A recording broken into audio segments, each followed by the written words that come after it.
10월 마지막 주일은 우리 개신교에서는 종교개혁주일 이렇게 나름대로 의미를 부여합니다. 개신교라고 하는 데는 의미가 있습니다. 우리가 기독교 그러면 뭐 일반론적으로 이야기하면 천주교도 또 우리 개신교도 그냥 기독교 범주로 아마 다 포함을 할 겁니다. 그래서 그런데 이제 우리는 구분하죠. 한국말은 성당에 다니면 천주교인, 교회 나오면 기독교인, 이제 이렇게 구분을 하는데 큰 범주로 보면 다 같지요. 근데 이게 이제 종교개혁주의를 지키면서 종교개혁으로부터 해서는 엄밀하게 말하면 로마교, 그리고 개신교. 통상적으로 이제 기독교라고 말하면 개신교를 이야기하는 것입니다. 개신교라는 말은 프로테스탄트, 저항자. 이제 이 로마교에서 천주교가 붙여준 이름입니다. 저항자. 또 조금 심하게 말하면 변절자. 이런 말을 함축하고 있는 그런 말입니다. 오늘 10월 마지막 주이고 해서 아마 제가 큰 이렇게 의미를 두고 설교한 적은 없는 것 같은데 오늘 이 종교개혁 주일에 대해서 또 종교개혁의 의미들에 대해서 조금 이렇게 역사 이야기들을 하려고 합니다. 여러분 종교개혁 이야기를 하면 떠오르는 이름이 누가 있을까요? 마틴 루터라는 분이 있습니다. 마틴 루터가 22살 때, 그 훨씬 전이죠. 20살 어간에 에크프루트라고 하는 곳에서 큰 천둥 번개 막 내리칠 때 그 참나무 밑에서 오돌오돌 피해 있는데 그 벼락에 맞아서 자기 친구가 죽는 모습을 목격합니다. 그래서 그 폭풍우 속에서 루터가 그런 기도를 해요. 주여 저를 도우소서, 저를 도우소서. 주께서 저를 도우시면 제가 수도사가 되겠나이다. 그렇게 하고 22살이 되어서 독일의 에크프루트라고 하는 곳에 있는 어거스틴 수도원에 들어가서 수도사의 생활을 합니다. 루터가 수도원에 들어가게 된 이유는 물론 자기가 그런 기도를 해서이기도 하지만 루터의 마음속에 늘 자리 잡고 있는 게 있습니다. 원래 아버지가 해서 법학을 공부하신 분이거든요. 늘 마음에 뭐냐 하면 죄의 문제, 구원의 문제, 이것 때문에 늘 루터는 고민하고 번민하고 있었습니다.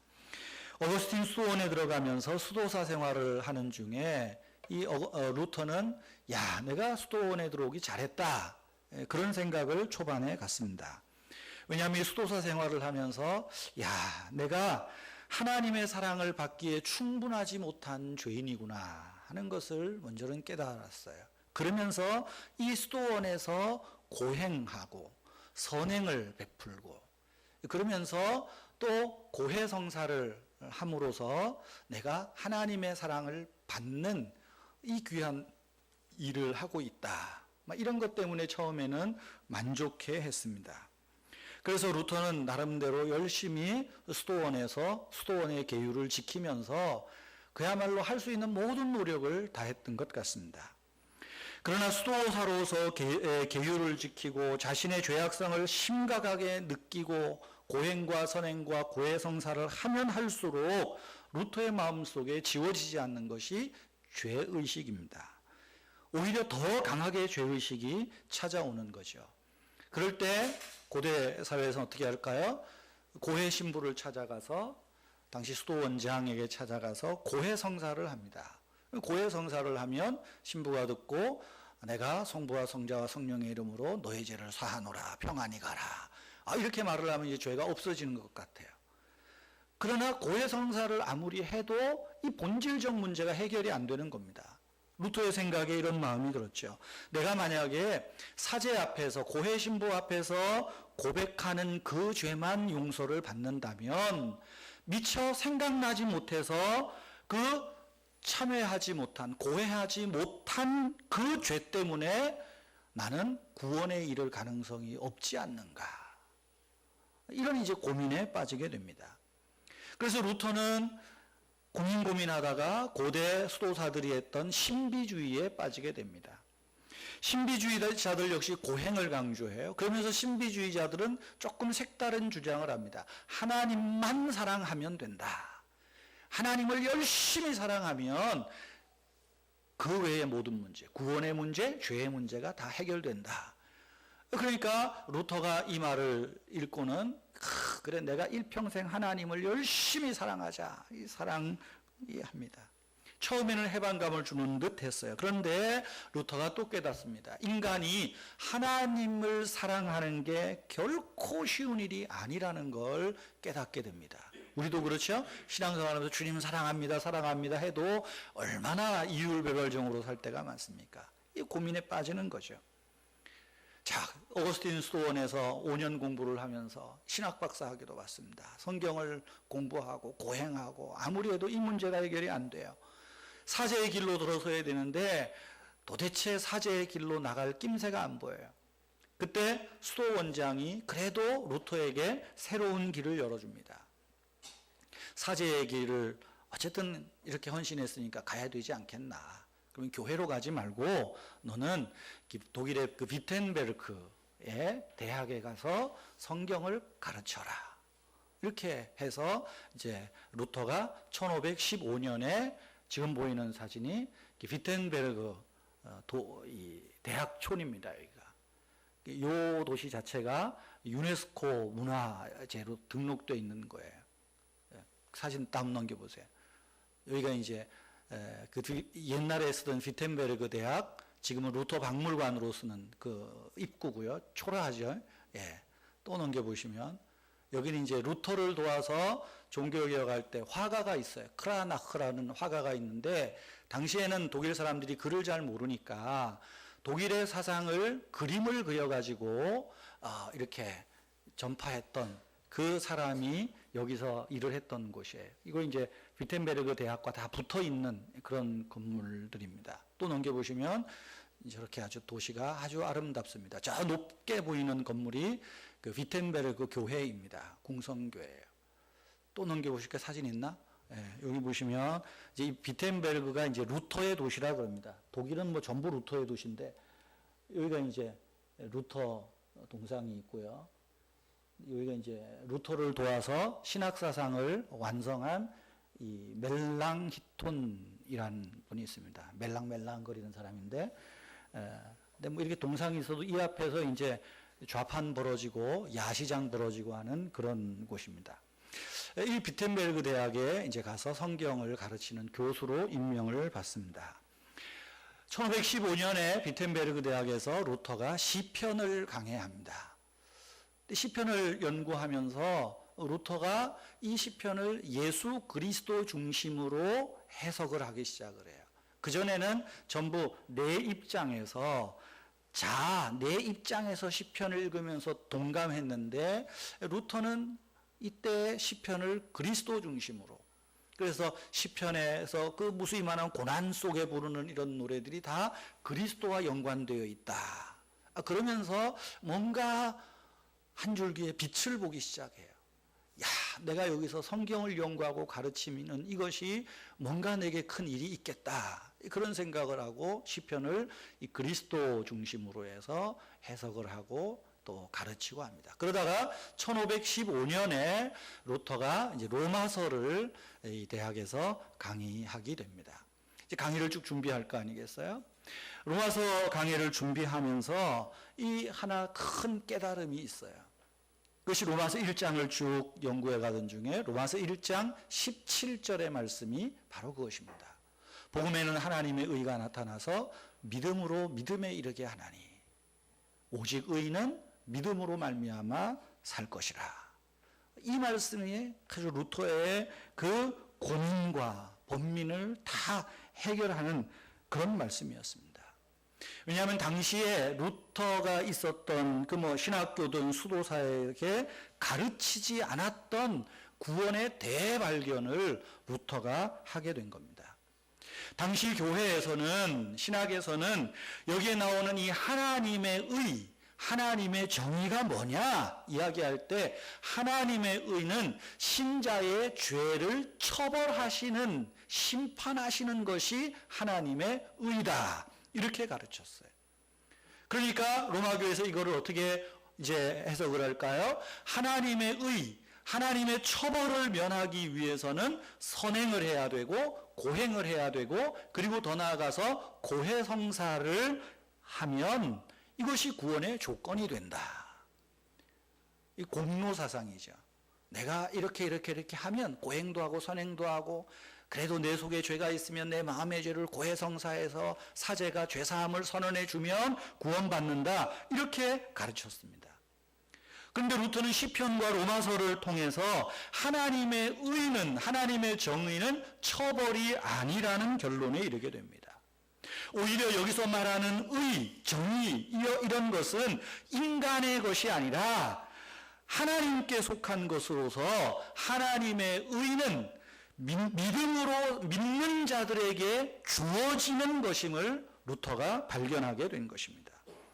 다시 말해서 하나님의 의는 인간이 의롭게 살거나 아니면 성경에서 요구하는 하나님의 모든 요구를, 율법사항들을 다 지켜서 하나님의 마음을 흡족하게 만족시켰기 때문에 내가 처벌을 면하는 하나님의 무죄 선고를 받는 것이 아니라 하나님이 단지 주시는 선물이다. 이것을 루터가 발견하고 깨닫게 된 거예요. 이 말씀이 무엇입니까? 로마서 1장 10절 처음에 나오는 게 뭐예요? 복음에는 하나님의 의가 나타난다. 복음이 뭡니까? 기쁜 소식이에요. 그런데 내가 의롭지 못하고 내가 하나님의 요구를 흡족하게 만족시키지 못하면 하나님의 의는 단호하게 처벌한다. 그러면 여러분 이게 우리에게 기쁜 소식이요, 두려움을 주는 소식이요. 기쁜 소식이 아닌 거죠. 루터가 그걸 하는 거예요. 기쁜 소식이 하나님의 의다. 그리고 이 하나님의 의는 믿음에 이르게 한다. 아, 그렇구나. 하나님이 우리를 처벌하시는 것이 아니라 여기에서부터 예수의 십자가 중심이 나오고 다 나오는 거죠. 이 하나님의 의는 하나님을 믿는 자들에게 주시는 선물이다.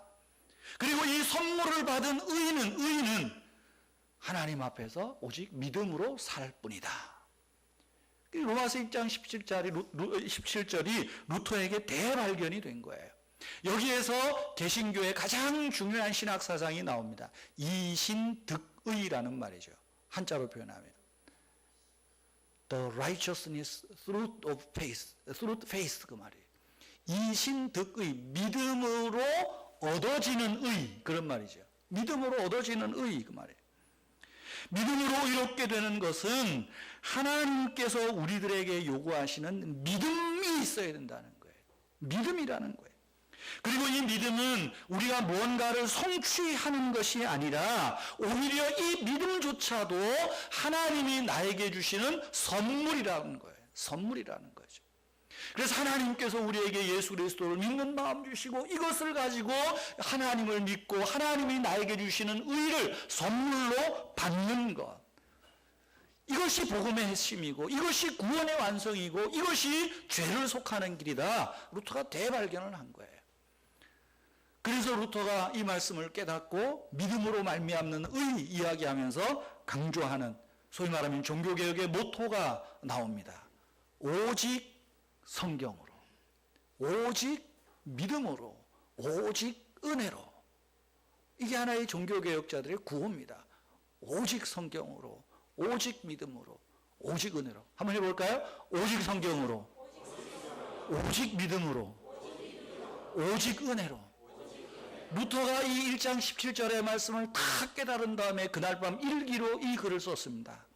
나는 마치 내가 새로 태어난 것처럼 느껴졌다. 그리고 천국문이 활짝 열린 것처럼 느꼈다. 성경 전체가 새로운 의미를 갖게 되었다. 하나님의 정의라는 구절이 내 가슴 속에 미움 대신, 그러니까 이 의를 채우지 못하는 자기를 얼마나 미워하고 학대했겠어요?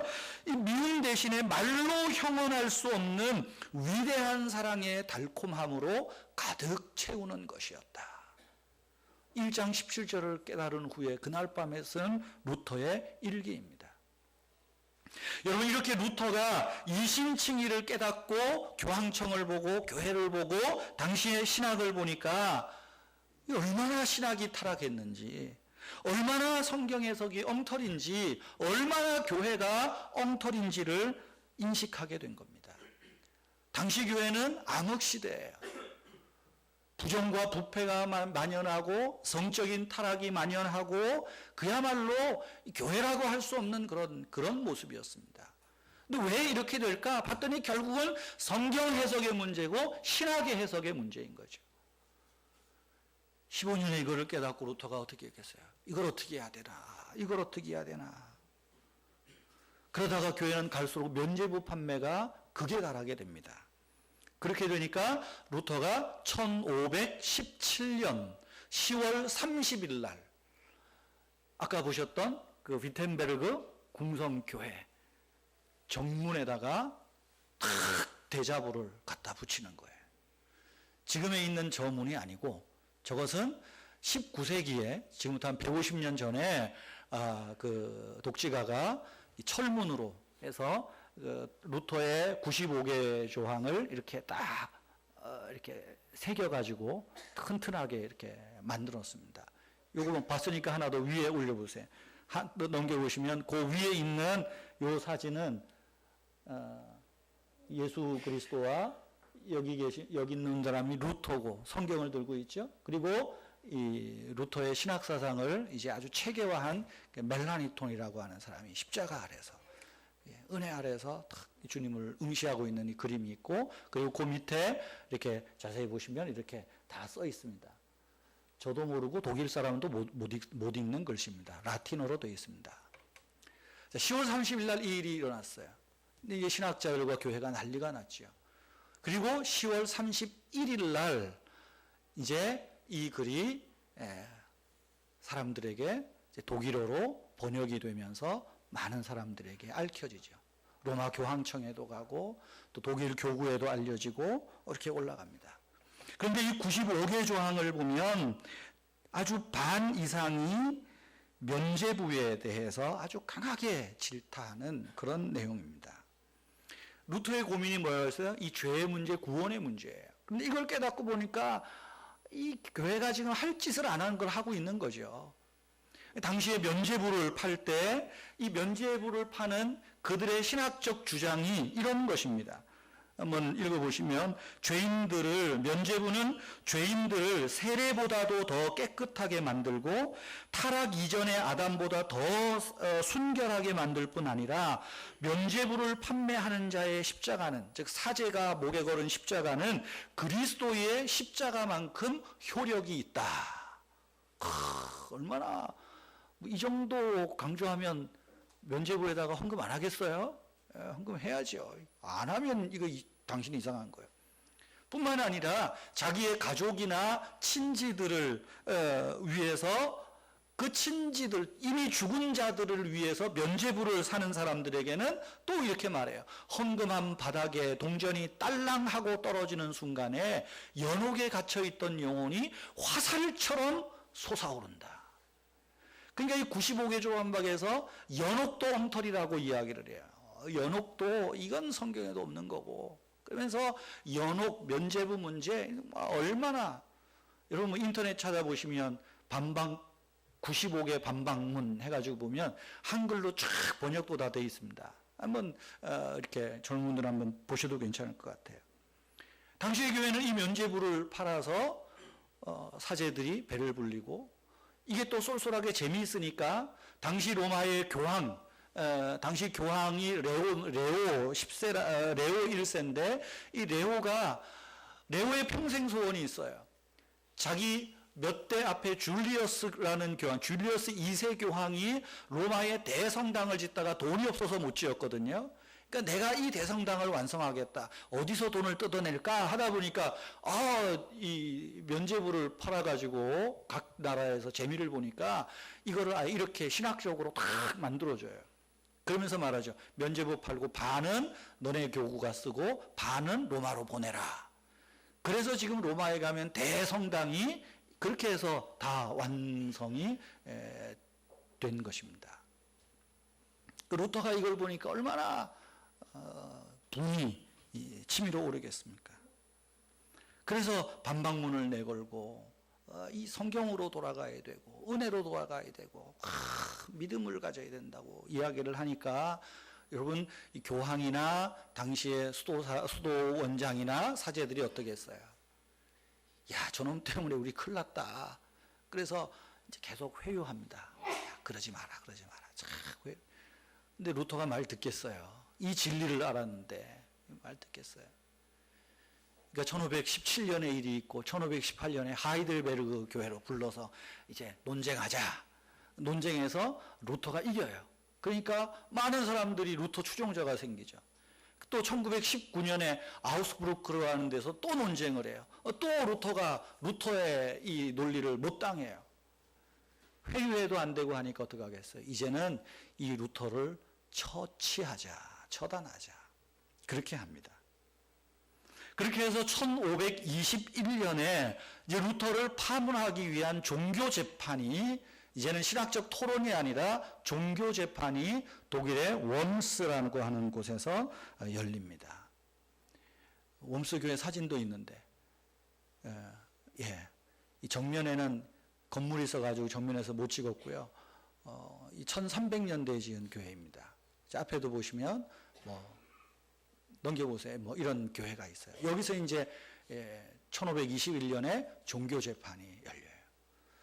자, 루터는 이 종교 재판에 가면 결과를 압니다. 이단으로 정죄되고 또 당시에 이단은 화형이 되는 거죠.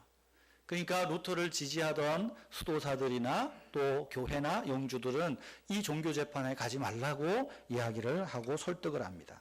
그럴 때 루터는 말하죠. 내가 가겠노라고. 아마 아까 우리 불렀던 585장이 1529년에 작사 작곡된 걸로 표기가 되어 있는데 아마 루터가 이 기도를 하면서 가지 않았을까? 저는 좀 그런 생각도 들어요. 그리고 종교재판 자리에 서서 루터가 이렇게 기도를 합니다. 주여 나를 도우소서. 내가 여기 서 있습니다. 나는 결코 이 자리를 피할 수 없습니다. 주여 나를 도우소서. 기도하면서 당당히 이 재판에 나아갑니다. 그리고 여기에서 루터가 이단으로 정죄되고 이때부터 이 프로테스탄트, 이 변절자, 반항자 이런 말이 생겨나게 된 것입니다. 자, 재판이 끝나고 그 자리에서 즉각 화형은 안 됐어요. 그리고 이제 루터가 이제 저 북쪽으로 가야 되는데 정보가 들립니다. 루터의 반대파들이 루터를 암살하려 한다.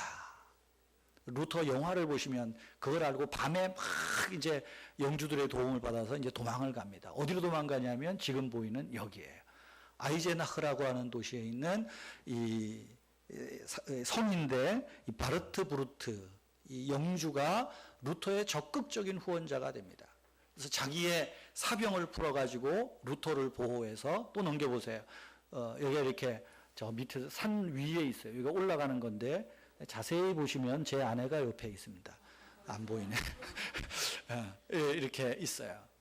그래서 이게 이제 산에 가운데는 또 한 8m 되는 큰 이 구렁텅이가 있어가지고 저 옆에 이 쇠줄을 딱 끌어 올리면 성문이 딱 닫히는 거예요. 넘겨보세요. 그 다음에 이게 이제 그 산 위에 있는 건데 아주 견고합니다. 뭐 누구도 침몰할 수 없고 또 이 안에 들어가면 미로 같아요. 미로 같아요. 이 바르트브루트 성주가 루터를 보호해서 웜스에서 여기로 피신을 시킵니다. 그리고 루터가 여기에 1년을 머무르게 돼요. 1년 머물면서 루터가 뭘 하냐 하면 이제 헬라어 성경을 가지고 독일어로 번역을 다 합니다. 독일어로 번역을 해요.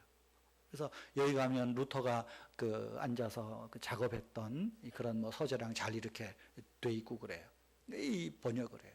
루터가 독일어 성경을 번역한 이유는 있습니다. 사제들의 손에 들려져 있는 성경을 이제는 평신도의 손으로 돌려줘야 된다. 당시의 사제들은 헬라어도 잘 몰라요. 그러니까 헬라어 성경이 있는지 없는지도 모르고 라틴어로 된 성경을 읽는데 라틴어 뜻도 모르고 읽을 줄만 알아요. 그리고 뭐라고 읽으면 교인들도 못 알아듣고 그저 응얼응얼 거리다가 오직 고해성사하고 뭐 이것만 강조하는 거죠. 이렇게 루터를 통해서 이제는 독일의 사람들에게 자기들의 언어로 된 성경을 갖게 되고 성경을 읽게 되고 그러면서 이제 이 유럽 전역으로 네덜란드로 영국으로 이제 아주 보편적으로 종교개혁의 불길이 확 올라가죠. 유럽을 여행하다 보시면 유럽 남쪽은 아직까지 천주교가 세고 유럽 북쪽은 개신교가 그래도 세답니다. 교회당을 보시면 알아요. 남쪽에 가면 성당이 많고 북쪽에 가면 뾰족한 십자가가 많고 그럽니다. 독일도 그렇대요. 독일도 남쪽에는 아직은 로마교, 북쪽에 지금 말한 이쪽으로는 이렇게 되어 있습니다. 여러분, 종교개혁은 루터 한 사람에 의해서 시작된 것은 사실 아닙니다. 당시에 시대적으로 보면 교회와 사회의 부패가 극에 달했고 이것이 도덕적 윤리적 개혁의 운동의 목소리가 끊임없이 일어났던 시기이기도 합니다. 루터 이전에 이미 성직자들 중에 또 사제들 중에는 끊임없이 말씀으로 돌아가자, 근원으로 돌아가자 이런 운동이 끊임없이 있었어요. 이것이 이미 200여 년 전부터 그것이 이 목소리가 조그마지만 계란으로 바위치기 같지만 이것이 계속 울림이 되어지다가 1517년에 루터가 이 사실을 깨닫고는 또 이제 성경의 본격적인 번역이 되고 인쇄술이 발명하면서 종교개혁이 그야말로 확 불길이 일어났던 거죠. 종교개혁이 일어나는 1517년 이전에 그러니까 대략 900년에서 서기 900년에서 이제 1500년 요 어간을 우리가 1400년대를 중세시대라고 말합니다. 이 중세시대는 철학적으로 보나 신학적으로 보나 암흑시기라 이렇게 보통 세계사나 철학사에서 말을 합니다. 특별히 이때는 종교와 정치 간의 권력 다툼이 아주 치열했던 시기입니다. 중세 초기에는 세속의 황제가 권력을 가지고 성직자를 임명하기 시작을 했습니다. 그리고 정치 권력 아래에 교회를 두고 성직자를 두고 사제를 두었어요. 교회 재산을 몰수하고 성직자들을 제압해 나가기 시작했어요. 그러다 보니까 이게 어떻게 했어요? 잘 보이고 돈을 주어서 성직을 사고 하는 이런 일들이 만연하는 부조리가 생겨났습니다. 종교와 정치가 야합이 시작됐습니다. 이렇게 100여 년 지나다가 이제 좀 힘이 센 강력한 교황이 나타납니다. 교황 그레고리 1세가 나타나서는 이렇게 말합니다. 교황과 성경은 동등한 권위를 가졌다. 어떻게 성직자가 평신도는 교황을 말하는 거예요. 평신도가 사제를 임명할 수 있냐? 그러면서 아주 이제 싸우죠. 싸우면서 아까 말한 대로 교황과 이 성경은 동등하기 때문에 교황이 평신도를 파문시키면 그는 지옥에 떨어진다. 그래가지고 당시 그레고리 1세가 황제 하인리히 4세를 파면시킵니다. 자, 그러니까 못 모르는 영주들은 어때요? 아이고, 이 교황이 황제를 파면했으면 저 황제는 지옥불에 들어갔다. 근데 우리가 어떻게 지옥불에 들어간 자를 추정할 수 있겠나? 그래가지고 이제 또 다시 교회로 쫙 붙습니다. 그러니까 그 하인리 4세가 눈밭에 무릎 꿇고 앉아가지고 황제에 가서 빌고 사정사정해서 겨우 파면을 철수하는 이런 일이 있어요. 그게 이제 이 카노사의 굴욕 그렇게 세계사 책에 나옵니다. 그러다가 이제 그 아들이 황제가 되니까 어떻게 했어요? 다시 권력을 되찾아와야 되겠다. 그래가지고 이제 교회와 또 이제 전쟁이 일어나고 권력 암투가 벌어집니다. 이런 게 이제 소모적인 걸 알고는 1122년에 교황과 황제가 서로 협력하고 합의를 합니다. 자, 세속의 교황이 성직에 대해서 성직자들 임명하는 것은 우리가 일체 관여하지 않겠다. 그러니 당신들도 우리를 파문 같은 조치는 하지 마라. 이제 이러면서 이제 합의를 해요. 사실은 이 교회의 승리가 돼버린 거죠. 그리고 이제 이 교회의 힘을 하나로 모으기 위해서 뭐예요? 십자군 전쟁도 일으키고 이제 별짓을 다 하는 겁니다. 이때부터 부정부패가 쌓이고 음모와 전쟁과 뇌물과 탐욕이 늘어납니다. 성직자들이 앞장서고 교황이 앞장서는 거죠. 수도원과 수녀원은 사치와 향락의 무대가 돼버렸고요. 그래서 고대로부터 내려오는 수도원의 그 거룩한 엄격한 규율들은 다 사라지기 시작을 했습니다. 하지만 이런 상황 속에서도 성경으로 돌아가자, 성경을 발견하고 성경으로 돌아가자고 외쳤던 그런 무리들이 있는 거예요. 왜냐하면 교회의 가르침이 잘못되어 가고 있었기 때문이에요. 라틴어로 된 성경을 사제들만 갖고 해석하다 보니까 수많은 오류가 일어나요. 이때 인문주의 운동이 일어납니다. 인문주의 운동은 뭐 사람 살리기 운동이 아니라 고대 학문으로 돌아가자는 거거든요, 사실은. 그러니까 인문주의 운동을 하면서 에라스무스 같은 사람이 고대 문서를 발견하고 헬라어 성경을 발견하고 하면서 헬라어를 공부하다가 헬라어를 해석하고 읽고 하다 보니까 이 라틴어 성경에도 좀 오류가 있고 해석이, 성경 해석이 얼마나 잘못됐는가를 이제는 젊은 사제들이 알아가기 시작한 거예요. 그래서 루터가 종교개혁하기 전에 1300년, 1400년대에 끊임없이 사제들이 성경으로 돌아가자, 근원으로 돌아가자 이 운동이 일어나고 있었던 겁니다. 그 대표적인 인물들이 있어요. 프랑스에는 발테르라고 하는 사람이 있고, 또 이탈리아에는 그 중세 문예 부흥의 도시가 어디요? 이길상 집사님? 어디? 피렌체. 예. 피렌체의 사브나놀라 같은 사람, 또 영국에는 위클리프 같은 사람들, 또 독일에는 체코에는 그 잔 후스 같은 사람들이 성경으로 돌아가자. 그러면서 헬라어를 가지고 자기네 나라 말로 번역하는 운동을 하고요. 성경 운동으로. 이 교황은 이거 잘못됐고, 이 교황은 마귀고 사탄이고, 그러니까 어떡하겠어요. 그때 당시는 계단으로 바위치기니까. 이 잡아가다가 종교재판에서 전부 불에 태워 화형시켜버리고 맙니다. 화형시켜버리고 말아요. 1415년에, 그러니까 루터 종교개혁이 일어나기 전에 꼭 102년 전이죠. 102년에 그 체코의 그 존 후스, 보헤미안 존 후스가 화형을 당합니다. 그럴 때 이 존 후스가 이런 말을 남겨요. 이 체코 말로 후스라는 말은 거위라는 뜻이 있답니다. 그래서 이런 말을 남긴다. 비록 당신들이 오늘 거위 한 마리를 태우지만 100년 후에 지금 탄 거위의 죄는 100조가 되어 나올 것이다. 당신들은 결코 그 100조를 구워 먹지 못할 것이다. 100년 전에 이 얘기를 합니다. 그리고 꼭 100년 뒤에 루터가 종교개혁을 하고, 루터는 못 잡아먹었잖아요. 진짜 후스의 예언이 맞아떨어졌어요. 그래서 루터의 종교개혁이 이미 그 이전부터 성경으로 돌아가자, 성경으로 돌아가자, 이것이 살 길이다, 이런 자들의 외침에 영향을 받고 있었던 거예요. 그림 하나만 더 보시면, 아까 웜스 종교재판 갔던 곳에 가면 이 종교개혁 기념비가 이렇게 있습니다. 이 다음 사진에 보시면, 정면에서 찍은 거 보시면 이제 이렇게 있어요. 여기 이제 누가 루터겠어요? 가운데 이분이 루터죠. 요 다음 사진 보세요. 요 가운데 루터 밑에 보면, 앞에서만 찍어서 그런데 요 사방으로 4사람의 동상이 있습니다. 4사람이 앉아서 성경을 들고 또 그래요. 그게 누구냐 하면 아까 말씀드린 대로 프랑스의 볼테르, 이 피렌체의 사브나놀라, 또 잔 후스, 위클리프, 이런 사람들이 있어요. 이 19세기에 이거를 하면서 왜 이 사람들을 굳이 넣었을까요? 루터의 신학과 사상의 뿌리가 여기에 있다.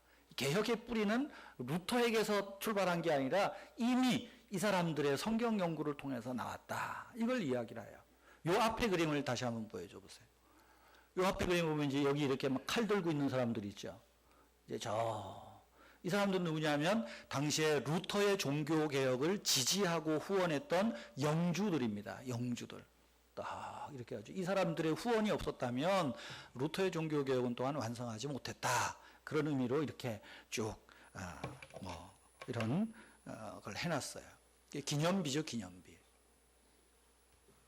오늘 제가 종교개혁의 이야기를 장황하게 말씀드리는 것은 어쩌면 오늘 우리 시대의 사회와 교회의 모습이 종교개혁 이전의 중세의 모습과도 너무 흡사하지 않는가, 그런 생각이 들었기 때문입니다. 오늘날 우리나라의 현실을 가만히 보십시오. 정치적으로, 사회적으로 보세요. 보수, 진보가 극단적으로 갈라져 싸웁니다. 보수파들은 누가 무슨 얘기만 하면 종북, 좌파 딱지 갖다 붙입니다. 민주주의 이야기해도 종북이요. 친일 청산 이야기해도 종북이요. 좀 정치에 대해서 비판해도 종북이요, 좌파요. 무슨 복지 이야기해도 종북이요, 좌파요. 온통 빨갱이 딱지 더덕더덕 같이 다 부립니다. 당시에 교회가 그랬고 정치가 그랬습니다. 요즘 역사 교과서 문제를 보십시오. 일제 식민지 통치를 한국 근대화를 앞당긴 공로가 있다고 오히려 이제는 식민사관을 가지고 일제 강점기를 다시 기소를 하고 있습니다. 위안부 끌려간 게 아니라 자발적으로 간 거다. 가서 돈 벌지 않았냐? 이따오 소리들 하고 있습니다. 여러분은 어떻게 생각하십니까? 갑자기 오늘 또 정치 얘기에서 썰렁해지시는데, 심지어 교묘하게 정치가 종교를 간섭하기 시작합니다. 뿐만 아닙니다. 종교 역시 교묘하게 정치를 이용해 먹고 있습니다. 종교는 정치에 대해서 감시하고 불의에 대해서 목소리를 외쳐야 돼요. 그런데 침묵합니다. 오히려 동조하고 야합합니다. 대선 후보들이 나오면 제일 먼저 찾아가는 곳이 어디입니까? 대주교를 찾아갑니다. 그리고 각 종교 집단의 대표자들을 찾아갑니다. 밀담이 있는 겁니다. 주고받는 게 있습니다. 불손한 거리가 여기서부터 시작되는 거예요. 종교와 정치의 결탁이 여기서부터 시작되는 것입니다. 종북 좌파 얘기 나오니까 저도 이렇게 되면 좌파고 종북이고 빨갱입니다. 뭐 지난번에 대통령 선거 나와가지고 떨어진 사람 무슨 뭐 북한의 지령을 받는 빨갱이다. 뭐 오만 험담한 소리 다 하잖아요. 그것도 국가기관이 나서서 댓글 작업하고 블로그 올리고 그랬다잖아요. 그거 좀 대통령이 사과하고 재발 방지하고 국정원 개혁하고 정치 개입 안 하겠다고 선언하라 그래도 자기는 댓글로 당선되지 않았다고 큰 소리 치고 있잖아요. 암흑시대입니다. 정치적으로 암흑시대입니다. 교회는 어떻습니까? 온통 복받으라는 이야기만 늘어놓고 있습니다. 헌금하면 복받고 주일 잘 지키면 복받고 교회당 크게 짓는 것이 하나님 뜻이고 건축 헌금하면 교회당 짓는 데 헌신하면 하나님이 자녀 손들에게 자자손손 물질로 축복해 주실 것이라고 말합니다. 성경에도 없는 교묘한 말들을 갖다가 붙입니다. 하나님의 은혜는 값싼 은혜로 전락돼 버리고 말았습니다. 은혜를 받은 자의 성화의 삶, 믿음의 삶에 대해서는 별 말이 없습니다. 그저 위로와 힐링이 오늘날 설교의 대세가 되었습니다. 성경을 설교하지 않고 리더십과 인간관계를 설교합니다. 기독교 방송에 나오는 텔레비전을 보면 가관입니다. 기독교 방송 설교도 알아서 들으십시오. 가관입니다. 회개를 촉구하는 설교가 없고 구원의 메시지가 없습니다. 성경을 올바르게 해석하는 설교가 사라지고 있습니다. 마치 중세에 앞다투어 대성당을 지었던 것처럼 오늘날 대한민국에서도 대교회를 짓습니다. 수천 수만 명이 채워질 만큼 큰 교회를 지어야 되겠다고 몇 천억을 들여가면서 교회당을 짓는데 앞장서고 있습니다. 교회당 짓는데 동조 안 하고 헌금 안 하니까 어떻게 해요? 은행의 힘을 빌려서 대출 받아가지고 교회당을 짓고 건물을 삽니다. 원금을 갚아야 되고 이자를 갚아야 되면 어떻게 하겠어요? 교인들에게 헌금하라고 강조합니다. 교인들이 헌금 소리에 노이로제 걸렸답니다. 그래도 안 되니까 어떻게 해요? 전도하라고. 불신자를 처음 믿으면서 뭐 헌금 얼마나 하겠어요? 다른 교회 다니는 사람 끌고 와도 된다고. 중직자들이라고 좋다고. 이왕이면 부자 많이 데려오라고. 오늘날 대한민국 교회들의 모습입니다. 전형적인 이단들이 가는 길을 가고 있는 거예요. 교회당 크게 짓는 게 하나님 뜻이 아니에요. 루터는 무슨 말을 했는 줄 압니까? 로마의 대성당을 팔아서라도 구제하고 영혼을 살리고 사람을 살리는 게 일이지 대성당을 팔아서라도 구제하라고 1517년에 그런 말을 했어요. 오늘날 교회의 모습입니다. 심지어 엊그제는 한국교회에서 무슨 일이 일어났는 줄 압니까? 어제가 11.6이었죠. 11.6이 무슨 날입니까? 박정희 전 대통령이 자기 신복 중앙정보부장 김재규에게 암살이라 그래야 돼요? 뭐예요, 좌우지간? 간 날입니다. 박정희 대통령은 공도 있고 과도 있습니다. 그러나 역사적으로 객관적으로 보면 저는 과가 더 많다고 생각합니다. 그의 마지막 종말이 그랬기 때문입니다. 자기의 신복에게 저격을 당합니다. 자기의 부인은 문세강에게 총격을 받고 죽습니다. 독재의 끝말입니다. 그런데 25일 금요일 밤에 대한민국 교회에서 무슨 일이 일어난 줄 압니까? 대치동에 있는 서울 나들목교회. 거기서 제1회 박정희 대통령 추모 예배가 열렸습니다. 그것도 34년이나 지나서 제1회 박정희 대통령 추모 예배가 열렸습니다. 강당에 십자가는 내려지고 박정희 전 대통령의 큼지막한 영정사진이 걸려있고 강대상 아래에도 큼지막한 영정사진이 있고 앞에는 헌화할 무궁화꽃 쫙 갖다 놓고 그 자리에 서서 설교하고 추모사 하는 목사들 보니까 가관입니다. 님이 보고 싶습니다. 대통령님이 보고 싶습니다. 목사라는 작자가 한 소리요.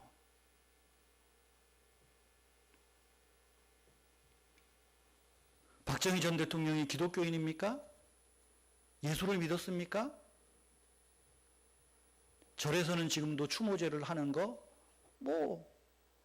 그 귀신에게 절하는 거 우리와 상관없으니까 하든지 말든지. 우리의 신학의 입장으로 보면 박정희 대통령은 음부에 내려가 있습니다. 나들목교회 박원영, 제가 이 사람을 조금 압니다. 오래전부터 압니다. 새마을운동 4.A 운동을 가난한 자에게 복음을 전하고 눌린 자에게 자유를 이걸로 해석을 합디다. 내가 그래서 이 못된 새끼 그랬어요. 설교 들으면서. 교회가 갈 때까지 간 거예요. 박원영이가 하는 소리가 뭔지 압니까? 둘째 딸 박근영이 자기 교회에 나온답니다. 그래서 그 언니가 대통령 되고 딸이 대통령 됐으니까 추모제를 해야 되겠다 그래서 한대요. 야합하는 겁니다. 정치와 야합하는 것입니다. 박근영 씨가 어떤 사람인 줄 아십니까? 통일교 문선명회 앞에서 합동결혼한 사람이요. 피가름한 사람이요. 박근영이가 진정한 회개의 표가 있나요? 그래, 자기 교회 나오는 교인이라 회개했다. 박근영이 집에 가서 뭘 예배를 하든지 구슬을 하든지. 대한민국에 내노라 하는 목사들이 나와가지고 그 짓거리를 하고 있습니다. 경상북도 구미 박정희 생가를 가보십시오.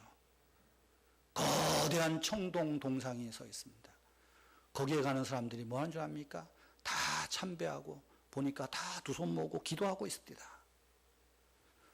어제는 그 구미 국회의원이 그랬다죠. 아버지 대통령님 각하. 북한의 김일성 주체사상 동상 앞에서 어버이 수령하는 거 뭐가 다릅니까? 대한민국이 박정희 우상화로 가고 있는 거예요. 오늘 제가 이 말을 하면 불편하실 분도 있을 겁니다. 저야 조그만 교회 목사니까 국정원에서 제 설교 가지고 안 잡아가겠지만 오늘날의 이 시대의 교회고 오늘날의 영적 우리나라의 모습입니다. 제가 지난주에 주기철 목사 순교 이야기했어요. 이 작당거리 하는 사람들이 뭐라 하는 줄 압니까? 일제 우상숭배는 국가의례지 우상숭배 아니라고. 그러면 우상숭배 반대하다가 옥살이하며 순교하고 고통당하고 생고생한 사람은 뭐예요? 금요일날 설교한 사람이 그랬다죠. 하나님도 독재하셨다고 우리나라도 독재해야 됩니다. 아프리카도 독재 안 합니다. 아프리카도 독재하다 쫓겨나요. 여러분, 우리 기독교인들이 정신을 차려야 됩니다. 하나님이 선물로 주신 믿음을, 은혜를 함부로 사용하면 안 됩니다. 주 예수 그리스도의 십자가 보혈로 이 우리가 얻은 면죄받은 이 의를 가지고 엉뚱한 짓 하면 안 됩니다. 구원받은 신자들의 제일 되는 목적은 하나님을 기쁘시게 하고 하나님을 영원토록 영화롭게 하고 즐거워하는 것입니다. 먹든지 마시든지 무엇을 하든지 하나님의 영광을 위해서 일해야 되는 거예요. 하나님의 정의가 무너지는 세상을 향해서 정의를 말하고 하나님의 구원을 선포해야 됩니다. 이것이 개혁입니다. 여러분, 한국교회가 처음 세워질 때 여러분 백정과 양반이 같이 장로가 되는 이 개혁이요. 백정이 이름을 갖게 되고 백성이 민증을 받는데 기독교가 앞장서고 개혁의 불길이 일어나는 것이 여러분 복음의 역사입니다. 오늘날 교회 저와 여러분부터 개혁이 일어나야 됩니다. 개혁은 구회에서 일어나는 것도 아닙니다. 우리의 삶에서 출발하는 것입니다. 안디옥 교회 성도들은 그리스도인이라 불려졌다 그랬죠. 믿음과 성령이 충만했습니다. 뿐만 아니라 세상에서는 착한 사람으로 불리워졌습니다. 그들은 바나바의 지도를 받았습니다. 그리고 예수님을 온전히 바라봤습니다. 교회에서는 성령과 믿음이 충만했고 세상에 나가서 착한 사람이 되었고 그 일로 인하여서 큰 무리가 주께 더하여지더라. 오늘날 우리의 사회는 큰 무리가 교회를 빠져나가더라. 왜 그럴까요? 세상 사람들에게 감동을 못 줘서입니다. 하는 꼴이 니나 내나 별반 차이가 없기 때문입니다. 사랑하는 성도 여러분, 오늘 민감한 얘기로 혹시 마음이 불편하셨다면 하나님의 위로가 있기를 바라고, 개신교회는 괜히 개신교회가 아닙니다.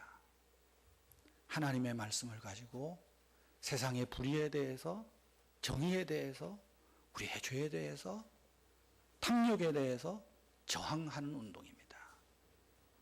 이 저항이 세계를 변화시켰고 이 저항이 세계를 살게 했고 이 저항 운동이 그래도 사람다운 세상으로 만들어가고 있는 것입니다. 우상숭배 조심하십시오.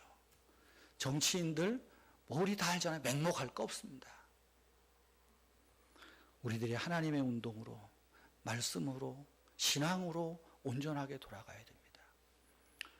이것이 오늘 종교 개혁주일에 정말 자기들의 목숨을 내걸고 앞장섰던 585장 2절 보세요. 내 힘만 의지할 때면 패할 수밖에 없도다. 힘 있는 장수 나와서 날 대신하여 싸우네. 이 장수 누구냐? 주 예수 그리스도 만군의 주로다. 당할 자 누구랴? 반드시 이가 이기리라. 이 땅에 마귀들 끌어 우리를 삼키려 하나 겁내지 말고 섰거라. 진리로 이기리로다. 친척과 재물과 명예와 생명을 다 빼앗긴데도 이 진리는 살아서 그 나라 영원하리라. 우리는 하나님 나라를 믿는 사람입니다. 천국의 소망을 갖는 사람입니다. 진리 운동을 하는 사람입니다.